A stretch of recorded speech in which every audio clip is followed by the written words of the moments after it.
Gente, o Fluminense começa a partida controlando. Como não poderia ser diferente, está enfrentando uma equipe de Série D de Campeonato Brasileiro, no Maracanã. Estava vazio, o estádio é verdade, mas tem que controlar, tem que dominar, tem que atacar, tem que criar e fazer gol. Né? Algo obrigatório. O Fluminense começa controlando, trocando muitos passes. Demora um pouquinho a finalizar, mas com 9 minutos, o Keno pela direita leva para o meio, chuta buscando o canto esquerdo do goleiro, a bola vai com algum perigo para fora. No minuto seguinte, o Cano assusta todo mundo. Ele divide uma bola com o zagueiro da Aparecidense e acaba se machucando. Parece que foi uma torção no joelho esquerdo. Parece não, foi uma torção. Ele sai, dá lugar ao Everaldo e começa o drama da torcida tricolor. O Fluminense continua em cima, uma trama pela direita do Samuel, o Arias corta a luz do Ganso. Vai, Everaldo, se consagra, meu filho. Ele chuta, o goleiro pega com a mão esquerda e pedindo um gol. Depois o Arias tem uma finalização que o goleiro pega. A Aparecidense teve uma chance muito grande aos 23 minutos. O Freitas fura de cabeça, o tal do Guilherme Meira, que eu apelidei de Guimeira. Meu Deus do céu, ainda bem que esse rapaz estava em campo hoje. Sorte do Fluminense, ele entra na diagonal, na cara do Fábio, demora pra caramba. Tinha um camarada no meio, ele demora, o Inácio salva o gol do Fluminense e salva a pele do Freitas. O Fluminense, depois desse lance, cai no jogo. O time goiano começa a ver que não era tão difícil assim criar oportunidades contra o Tricolor e chegava já com algum perigo. O Fluminense errando passo pra caramba, especialmente na saída de bola. A zaga tricolor, como sempre, insegura. O Fluminense teve momentos na partida, às vezes se desconcentrava, errava passe, depois retomava novamente. Aos 32, o Ganso rola para o Nonato. Vai, Nonato, faz o gol. Ele escolhe o canto, mas chuta fraco. Se a Aparecidense fosse um pouquinho melhor, um pouquinho, tivesse, sei lá, 2 jogadores de nível de Série B, a coisa poderia ter ficado ruim para o Fluminense. Aos 40 teve um ataque rápido do Tricolor pela direita, o Arias achou o Keno por dentro, ele ajeita pela direita, chuta, o goleiro dá rebote. Na sequência, o Arias chuta cruzado. O Keno teve muitas chances para fazer o gol. O Fluminense foi melhor do que a Aparecidense, né, gente, no primeiro tempo, que não quer dizer que jogou bem. O time teve momentos de descontração, de erros de passe, assim, sem dificuldade. Gostei do time da Aparecidense, não é um Águia de Marabá, não é um São José, é uma equipe muito mais bem treinada, mas muito fraca. Tanto que disputa a 4ª divisão do futebol brasileiro. Mas o Lúcio Flávio colocou uma equipe organizada em campo e, se não fosse a limitação dos seus jogadores, poderia ter complicado mais do que complicou no primeiro tempo. O Fluminense faltava punch, faltava qualidade para finalizar, chances criava. E quem é que bota a bola para dentro? O Everaldo, pelo amor de Deus. O Keno chuta todas em cima do goleiro. O Ganso não chuta. Os outros meio-campistas, Nonato chuta fraco. Martinelli não chuta. O John Arias muito aberto pela direita. Uma má partida do John Arias, vamos falar sobre isso. Então foi um 0-0 ali, bem vagabundo que o Fluminense fez. De novo, o time não jogou sem vontade, de salto alto, nada disso. Foi desconcentrado, esteve desconcentrado em alguns momentos e faltou qualidade. Qualidade para colocar para a rede as chances que criou. E como é que foi a história do segundo tempo? O Fluminense começa mais incisivo, tendo mais controle e dessa vez já não deixa a equipe da Aparecidense puxar tantos contra-ataques. Aos 5 da etapa final, um passe lindo frontal do Ganso para o Samuel Xavier, ele dá para o Keno finaliza de novo em cima do goleiro que espalma. Aos 9, jogada pela direita, Samuel para o Nonato, a bola sobra para o Keno e de novo o Matheus Alves salva um chute do Keno. Keno, como eu falei, perdendo muitas chances. Aos 10, o Fluminense faz uma blitz. O Freitas na cara do goleiro, mata no peito e chuta mascado para fora. O Fluminense começa a empilhar um monte de chances e a expectativa é que o gol sairia a qualquer momento. E nada, amigos.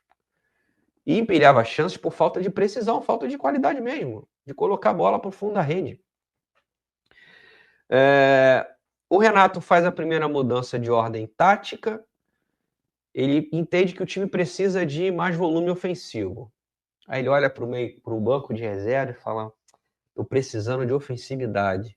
Time mais agudo, finalizando. Vou colocar o Lima. A primeira opção do Renato para melhorar a ofensividade é o Lima. Ele tira o Martinelli e recua o Nonato. E aí aos 15 tem uma blitz do Fluminense, cruzamento do Samuel, Freitas de cabeça, o goleiro faz uma defesaça. Na volta, o Freitas cabeceia, toca na defesa e toca na trave. Parecia que o gol não iria sair de jeito nenhum. Mas é a Aparecidense que quase abre o placar, uma chance inacreditável. Um contra-ataque, solto dentro da área, o Guilherme Meira conseguiu o mais difícil, que foi chutar para fora na cara do Fábio. O Fluminense se livra. A torcida ali já não aguentava mais. O Fluminense dando oportunidade para um time de 4ª divisão. Mas ainda assim criava, porque o adversário dava chance, gente, era fraco. O Ganso dá um excelente passe para o Arias, que cruza forte para caramba. Aos 26, o Renato faz as últimas mexidas. Teve que fazer por atacado. Tirou Nonato, Fuentes e Ganso, colocou Lescano, René e Serna para tentar abafar. Num contra-ataque, porém, a Aparecidense, que quase faz o gol de novo com o Guilherme Meira. Esse rapaz, o Fluminense tinha que agradecer a ele, que se não fosse ele, a Aparecidense poderia ter feito pelo menos um gol no Maracanã. Num contra-ataque dos caras, 3 contra 2, outra chance incrível perdida por esse rapaz. Até que 2 minutos depois, time pequeno é fogo, né? Ele fica criando chance contra o grande, não faz, o grande vai lá e marca. O Keno, que já estava mortinho no jogo, faz uma boa jogada, depois de perder trocentos gols, limpa para o meio e chuta bonito. Bonito o gol do Keno, vai na bochecha do lado esquerdo, e aí tem que se divertir, né? Ele depois de perder gol pra caramba, ele vai na torcida e diz que eu tô aqui contra a Aparecidense. É brincadeira, né? Aos 38, o Everaldo perde mais uma, após rebote da zaga, depois teve o cruzamento do Serna, e acaba o jogo com vaias merecidas da torcida, de um time que criou oportunidades, até para golear a Aparecidense, mas por falta de qualidade, falta de capacidade de colocar a bola para o fundo da rede, o Fluminense não fez um placar maior e poderia ter tomado gol em pelo menos 3 oportunidades de uma equipe, repito, de Série B de Campeonato Brasileiro. E aí a torcida vaia, o Keno diz que eu tô aqui depois de empilhar chances e fazer um bonito gol. E o que dizer desse jogo, gente? É mais uma frustração para a torcida, uma vitória bem michuruca, bem vagabunda, uma dificuldade atroz contra uma equipe tão frágil, bem organizada, mas frágil, e algo que a gente vem debatendo basicamente o ano todo, que é a falta de técnica dos nossos atacantes. O Fluminense é uma equipe que tem atacantes que finalizam mal, que tem dificuldade cognitiva para concluir as jogadas. Tem um Cano que tomara que não tenha se machucado, porque a gente viu que foi o Everaldo. Não é mais um cara decisivo. Talvez hoje fizesse 2, 3 gols, né?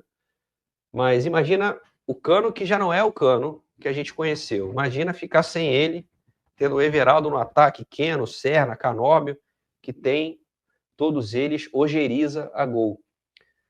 Então, esse jogo mostra como esse elenco foi mal montado, né? O Fluminense gastou pencas, rios de dinheiro com atacantes de lado que não sabem fazer gol. Pagou 5 milhões de reais para o Bahia. E aqui eu vou fazer um meia-culpa. Eu vou dizer para vocês que eu acho que eu errei.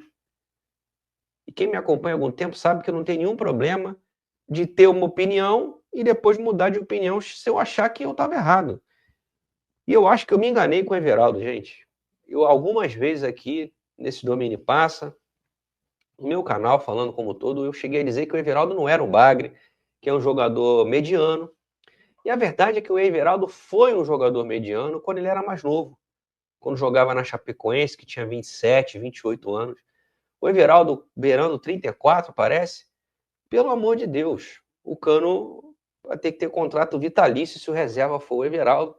Mais uma prospecção preguiçosa dessa diretoria, que ao invés de trazer um camisa 9, que o Everaldo herdou, para incomodar o Cano, traz um cara que não tem a menor condição de deixar o Cano, que está decadente, com 37 anos no banco de reserva. A gente vai sofrer caso a lesão do Cano seja séria.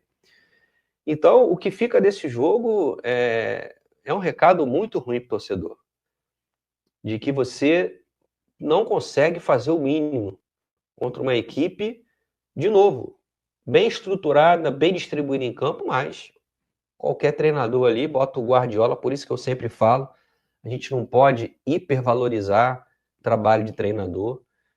Tem sim seu valor, por exemplo, não sei se com outro técnico a Aparecidense jogaria tão organizada como foi hoje. Mas ainda assim, o treinador não vai fazer milagre, ele não vai tornar esse time de 4ª divisão, vai fazer um jogo páreo a páreo com o Fluminense. Não foi um jogo parelho, o Fluminense criou para golear, não fez por falta de técnica, né? Falta de precisão.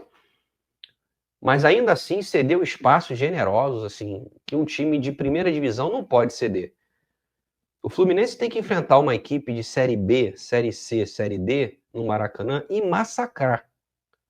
Eu duvido que o Flamengo cederia chances como o Fluminense cedeu para a Aparecidense no jogo de hoje. O Flamengo poderia talvez nem golear o adversário, mas certamente a Aparecidense não ia passar da intermediária dela, porque o Flamengo ia sufocar esse time goiano. O Fluminense não. O Fluminense cria chances, porque no final das contas tem muito mais qualidade do que a Aparecidense, não coloca para a rede por suas próprias limitações, mas a cessão de chances que o Fluminense deu para a Aparecidense é um troço que irrita o torcedor. Se a equipe de Aparecida de Goiânia fosse um tiquinho só melhor, eu não sei se o Fluminense ganharia um jogo que tornaria essa atuação ainda mais vergonhosa. E a vitória, ela não mascara essa atuação. Uma atuação muitas vezes displicente, com erros de passe infantis, com falta de precisão na frente do gol. Não acho que teve salto alto, nada disso. Então, é uma partida para deixar ainda mais a gente preocupado. E quem foi bem hoje? Me desculpe. Eu não vi destaques positivos. O Keno, vamos dizer que fez o gol, belo gol, é verdade, mas quantos gols o Keno perdeu, gente? O goleiro estava lá para defender, mas não teve nenhuma. Tirando teve a cabeçada do Freitas, que foi uma grande defesa, e teve outro chute. Foi do Keno? Não lembro agora.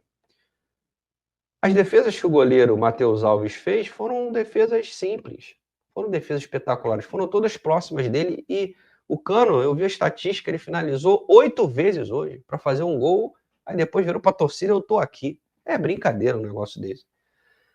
Eu não consigo destacar ninguém positivamente no jogo desse.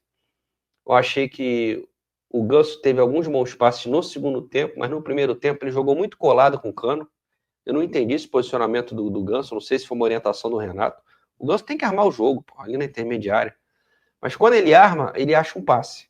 E achou uns 2, 3 passes no segundo tempo, que eu narrei aqui, que a gente não aproveitou. O Arias muito abaixo hoje, uma partida ruim do Arias, errando mais do que costume. O que o Arias errou de passe hoje foi brincadeira. Até o Ganso também errou muitos passes no primeiro tempo. Assim, de positivo, cara, a volta do Fuente, né, que é uma opção. E assim, justiça seja feita, eu estava preocupado, porque eu entendi o seguinte, o Renato quis voltar com o Fuente, que é o titular, beleza. Ele poderia ter mantido o Canóbio. Não que o Canóbio merecesse, mas por coerência, o nosso lado esquerdo, antes do Canóbio se machucar, não estava mal. Porque o Canóbio fazia o movimento por dentro e abria para o Fuente fazer. E o Keno joga muito aberto pelo lado esquerdo. Eu pensei, cara, ele vai forçar o Fuentes a jogar por dentro. Isso não aconteceu. O Keno, ele teve um papel mais importante do que o usual, ele quase que jogando como segundo atacante, com uma função parecida com a do Canóbio. E o Keno tem mais qualidade do que o Canóbio, nós sabemos disso. Então ele não ficou paradinho lá esperando a bola do lado esquerdo, não. Ele fez esse movimento de vir para dentro, de tentar tabela, jogar no centroavante para ele segurar o pivô, para finalizar, dar um passe. Eu acho que se tivesse que livrar alguém, mesmo perdendo gol para caramba, foi o Keno. O Arias muito mal. O Freitas é muito grosso, gente, me desculpe, ele é muito grosso. Não consigo gostar desse zagueiro. E o Inácio é o falso técnico. Você olha para ele, ele é posudo, o Inácio, né? Olha para ele, pô, tem pose de jogador importante, mas é fraco também. Ele é melhor do que o Freitas, mas é fraco também. Então foi uma partida para lembrar, né? O Renato tem que insistir com esses caras para treinar a finalização, mas também assim, não dá para fazer milagre, né? O Keno nunca foi um grande finalizador, o Ganso não chuta, não sei porquê. O Arias, ele finaliza relativamente bem, mas ele joga muito preso pelo lado direito, é difícil, ele vai acabar buscando sempre o fundo para cruzar ou tocar para trás. Tomara que não seja nada com o Cano, porque mesmo admitindo que o Cano já tá decadente, cara, é só ele que chuta nesse time, que faz gol. Acaba fazendo falta por conta dessa montagem esdrúxula de elenco que foi feita. Então é isso, gente. Essa é a minha análise de Fluminense 1, Aparecidense 0.